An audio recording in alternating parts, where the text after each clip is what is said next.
अब उस सवाल के बारे में बात करते हैं जो कि हर किसी के मन में चल रहा होगा कि क्या हो अगर हम जुपिटर के अंदर कूद जाएं। आज से करीबन 4.5 बिलियन ईयर्स पहले जब हमारा सोलर सिस्टम नए नए प्लैनेट्स को जन्म दे रहा था, तो उसी समय हमारे सोलर सिस्टम ने जन्म दिया एक विशालकाय प्लैनेट को। इसका मास अगर आज थोड़ा ज़्यादा होता तो शायद हमारे सोलर सिस्टम में एक नहीं दो सन होते। जी हाँ दोस्तों, आज की इस वीडियो में हम बात करने वाले हैं हमारे सोलर सिस्टम के 5th प्लैनेट जुपिटर के बारे में।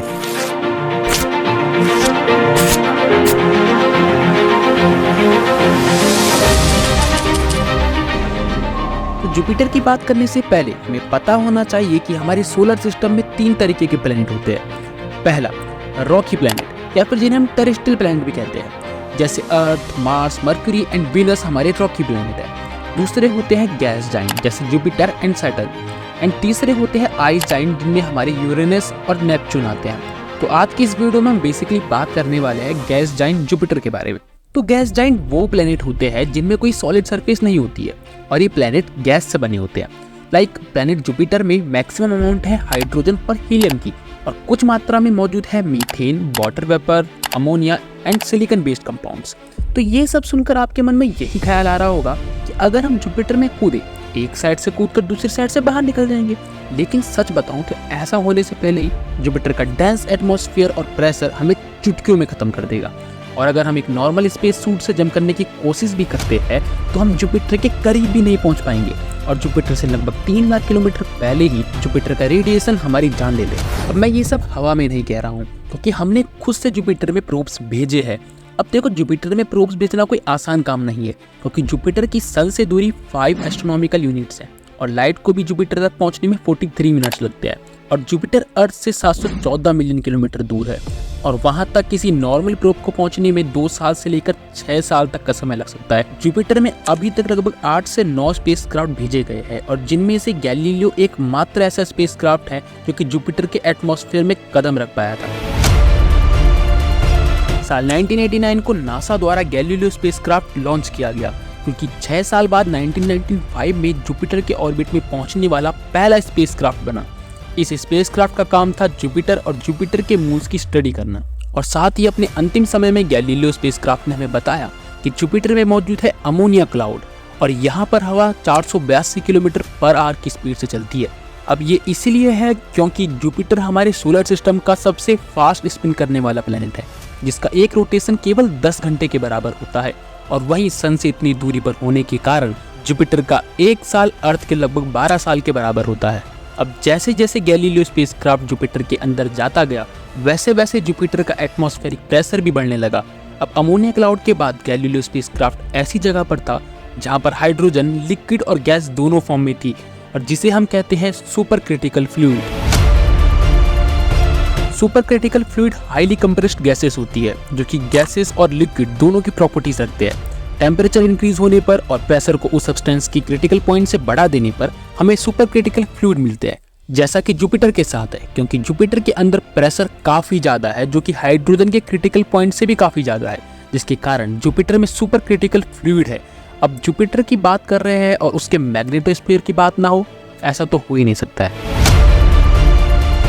हमारे सन के बाद हमारे सोलर सिस्टम में सबसे बड़ी और स्ट्रॉन्ग मैग्नेटिक फील्ड है जुपिटर की, और जुपिटर की मैग्नेटिक फील्ड इतनी स्ट्रॉन्ग है कि ये अपने मून्स को भी इफेक्ट करती है, और इसी के साथ हमारे सोलर सिस्टम में जुपिटर के पास है सबसे ज्यादा मून्स। तो हमारे जुपिटर के पास फिलहाल 95 मून्स है, और शायद और भी हो, क्योंकि जुपिटर के नए मून्स लगभग हर साल खोजे जाते हैं।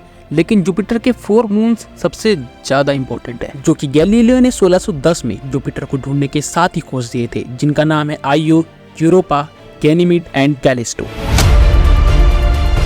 गैनीमेड जुपिटर का सबसे बड़ा मून है, और साथ में हमारे सोलर सिस्टम का भी सबसे बड़ा मून है। इसका साइज इतना बड़ा है कि हमारे प्लेनेट मरक्यूरी से भी बड़ा है। काफी स्ट्रॉन्ग एविडेंस हमें बताते हैं कि गैनीमेड में अंडरग्राउंड सॉल्ट वाटर ओशियन है, जो कि अर्थ में मौजूद टोटल वाटर से भी ज्यादा है।